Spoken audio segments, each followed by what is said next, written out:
In this section, you'll hear a conversation between David and Claudia about their holiday trip. First, you have some time to read questions 1 to 5.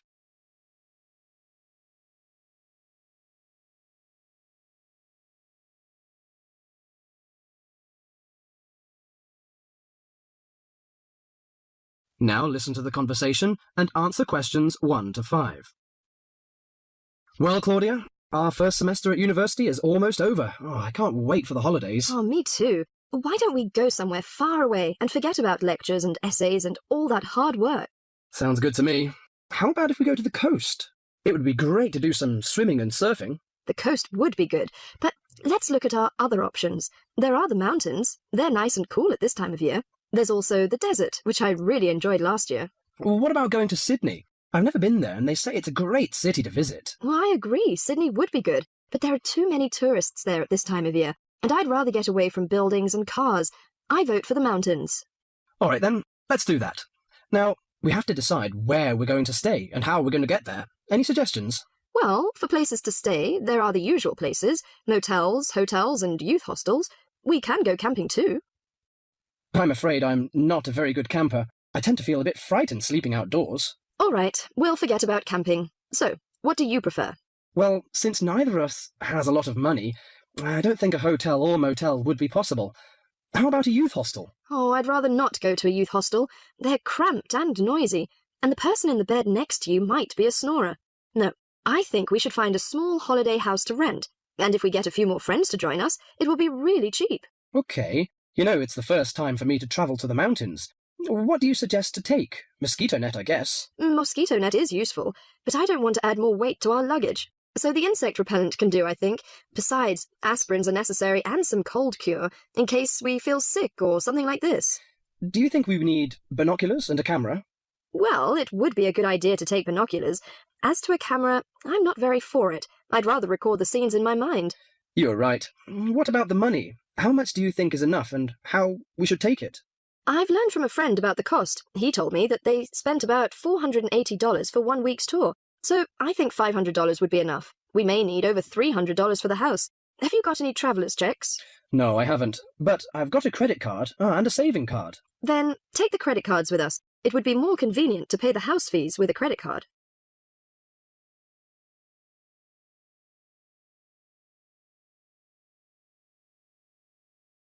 Before the rest of the conversation, you have some time to read questions 6 to 10.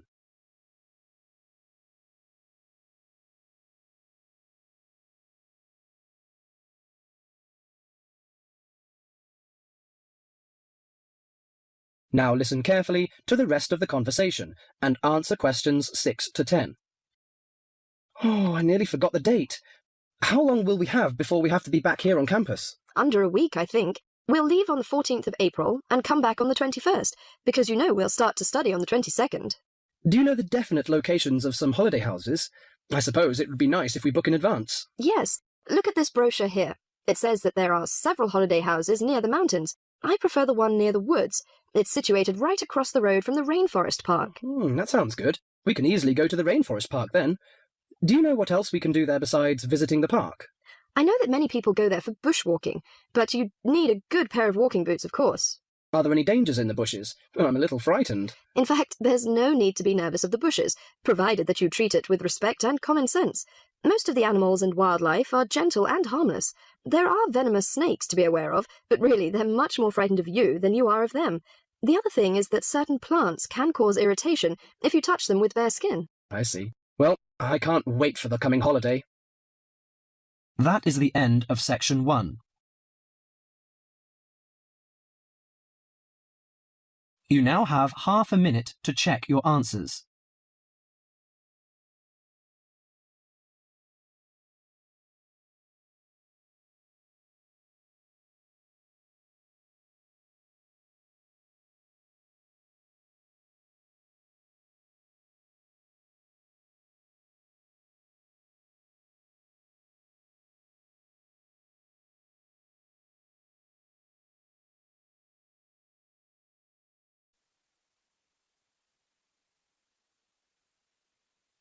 Now turn to Section 2. Section 2. You are going to hear a student arranging to transfer between English classes. She is leaving a message on the language department's answering machine. The student's name is May Lee. First look at questions 11 to 17.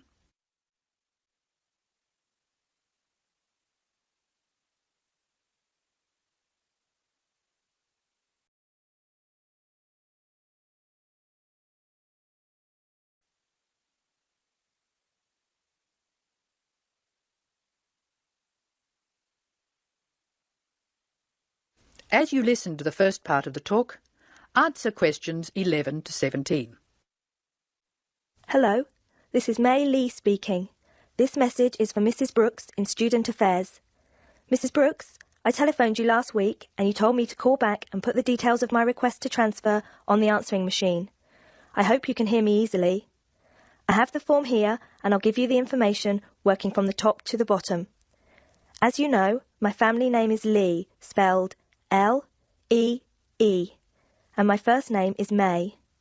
My student number is 002312. That's 002312. I'm in Mr. Anderson's class. You know, he's the one who helps out with the football team.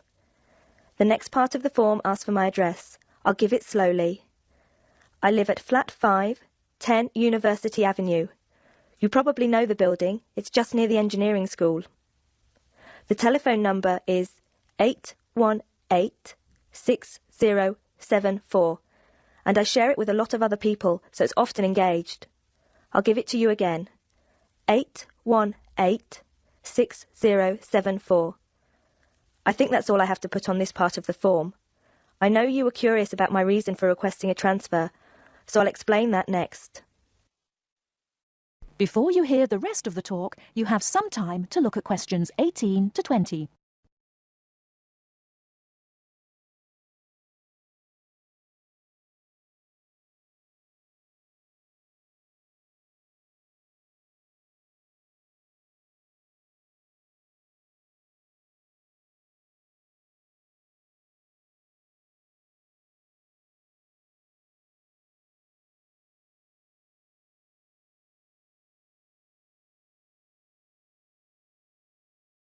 Now listen and answer questions 18 to 20.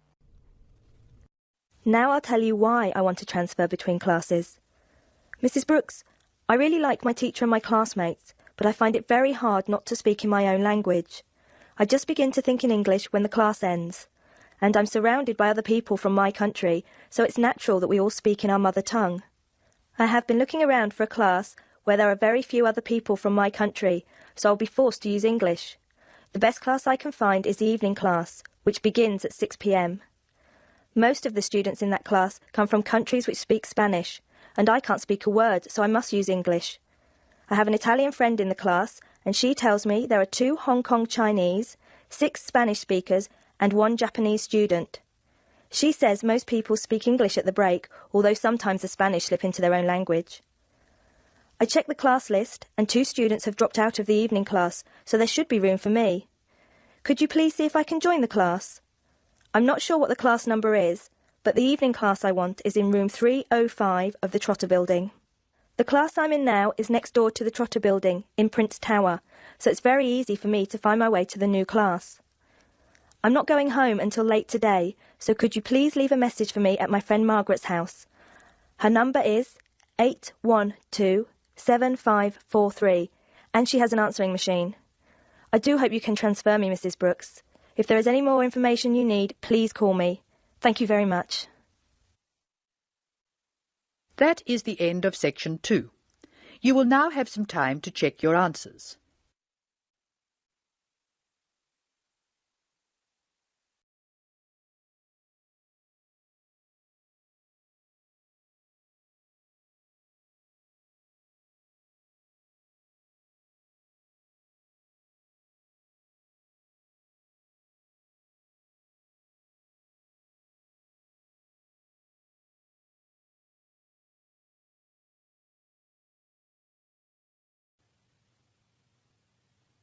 Now turn to section 3.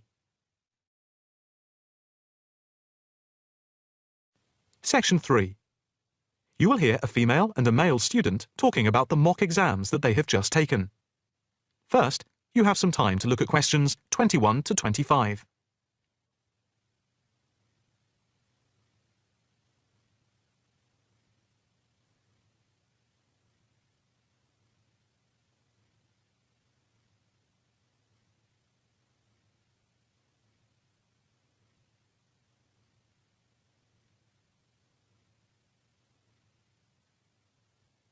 Now listen carefully and answer questions 21 to 25. So, what did you think of the practice exams last week? You mean the mock exams? Yeah. I thought some of them were tough. They were certainly hard, and generally they were very long. Yeah, they were spread over a whole week, which made it impossible to relax. Exactly. But what did you think of each test?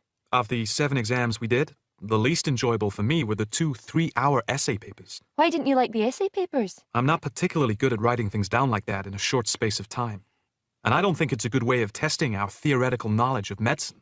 I'm the opposite, I'm afraid. I'm much better in the written essay exams than the other types of tests. But what about the 2 multiple-choice exam papers in basic science and anatomy? They weren't too bad. If you didn't know the answer, all you had to do was guess. That's okay, but I never feel comfortable with guessing. And you know that there is research that shows that women are disadvantaged when doing multiple-choice questions compared to men. You've mentioned this before, but I'm not sure I believe it. It's true. Multiple-choice questions benefit men more than women. They are a male construct. If you say so. It's not if I say so. Anyway, you have to be careful with multiple-choice questions because of the negative marking. That can really bring the score down if you keep guessing and get all of the guesses wrong.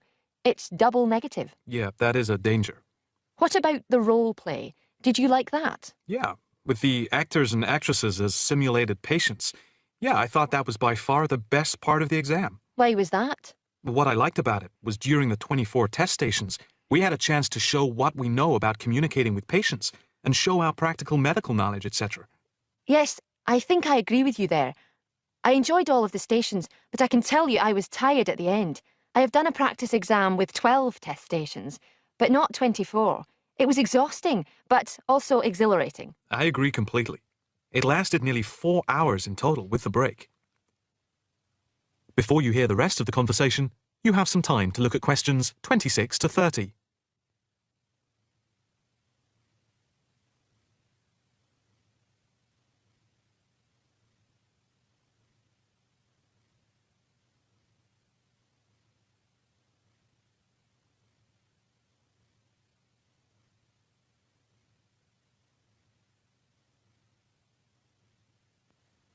Now listen carefully and answer questions 26 to 30. What did you think of the other 2 exams? The 2 problem-solving tests? I didn't think I was going to handle them very well, but in the end, I think they went better than I thought they would. What I liked most was the test where we had to work in groups of 4, and to solve a problem, we had to prioritise actions. That was very interesting. I'm not sure that I did very well in that, though. Did you feel comfortable being in a group of 4 and having 4 examiners watching you as you discussed the problem? We did practice it several times before. You learn to forget that someone is watching you. But some people are better at speaking in group situations like that, and they get the best marks. The test doesn't just assess whether people can talk a lot. It's about showing you can listen, organise your thoughts, and then show you can be part of a team, allowing other people to speak. Well, we'll have to see how it goes. When do the results of the mocks come out? They said next week, and then it's the finals 2 weeks later. Yeah, we've got that to look forward to. What is the policy on resits? Why? Are you planning to fail? No, but, well, you know what I mean. The resits are held in September, and if there is any problem after that, it goes to appeal. We'll just have to make sure we don't fail any part of the whole examination. I certainly wouldn't want to do any of it again. Me neither. It's hard when you are not allowed to fail any of the exams. I bet they don't have that policy in any other subject. Probably not. That is the end of section 3. You now have half a minute to check your answers.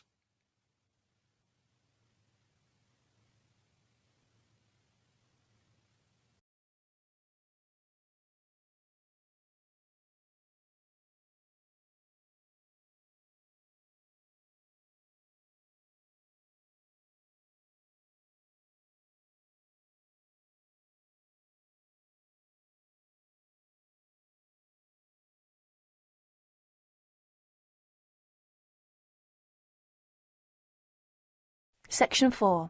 In this section, you will hear a report about crime and punishment in the UK. First read questions 31 to 40.